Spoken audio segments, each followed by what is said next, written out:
Founded in 1854 along Willapa Bay in Pacific County, Oysterville's collection of intact structures, some over 150 years old, were added to the National Register of Historic Places in 1976. The buildings that are here now stretch from the 1860s to the 1940s. So you've got rural Gothic, and then you've got some that are more vernacular, but they're all here because of oystering. The old streets are still here. They're now grassy lanes, but you can see the original layout of the town. And it's just a community that harkens back to its natural resource past. It's a perfect place for oysters, and that's what drew people here originally. Willapa Bay and Oysterville have been key in the oyster market. My father said when he first came here in 1930 that there was a special feeling about Oysterville.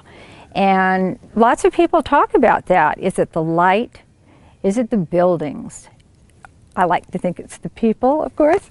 It's a combination of all of those things. It's the setting on the bay, it's the fact that it's a finite group of buildings, and we are a National Historic District. We have in place some design guidelines, and that has kept that feeling alive. Yet the town's success as a historic district has created other challenges, with a high volume of new construction witnessed in recent years. Here in Oysterville, we have only 12 full-time residents. That small population within this National Historic District produces its own kind of fragility because we're in a position of monitoring one another in some ways as far as what we do to the exterior of our homes. And even though people that buy property here come in fully knowing what is expected, everybody comes with a different set of sensibilities.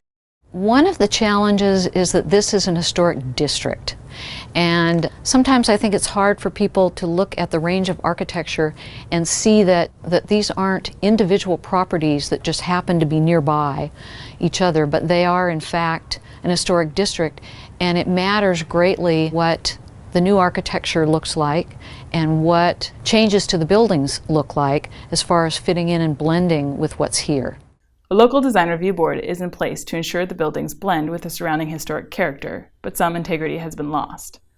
Tension has risen at times, with one property owner suggesting the community would be better off without historic designation.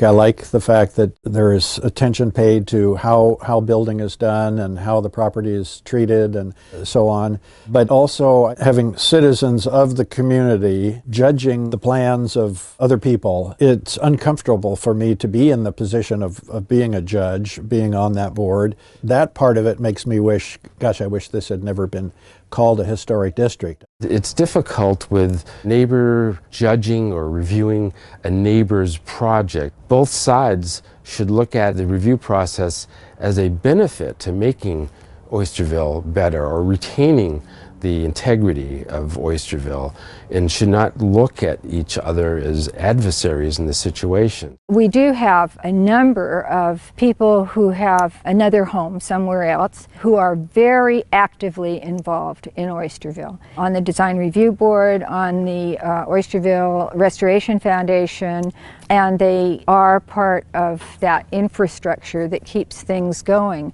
However, when there's a crisis, there's nobody in town. That's another way we're fragile. Complicating matters, Pacific County, which has jurisdiction over the district, has been unable to intervene when violations have occurred. County officials recognize the district's importance, but have neither the budget nor the staff needed to address the situation. The most concerning example is the recent demolition of the Captain Stream House. Responding to perceived irreparable damage, the county approved demolition of the structure without input from the local design review board. Those concerned with the long-term integrity of the district hope to see the county play a larger role in helping to support historic preservation in Oysterville. I think that some help and backup from the county would be really important in oversight of the structures, because they're an important part of Pacific County. Many people that come to Pacific County come to the peninsula and come to Oysterville. Another thing is we have no expertise available to the Design Review Board and to the county itself to help with historic preservation. I think the community can use some guidance from professionals, be it architectural historians or or architects who work in historic preservation of giving the community some direction. I think it's really important to get the community educated on the design review guidelines and understanding them thoroughly, being able to implement them properly and come up with good projects, review good projects and have them accepted in the community.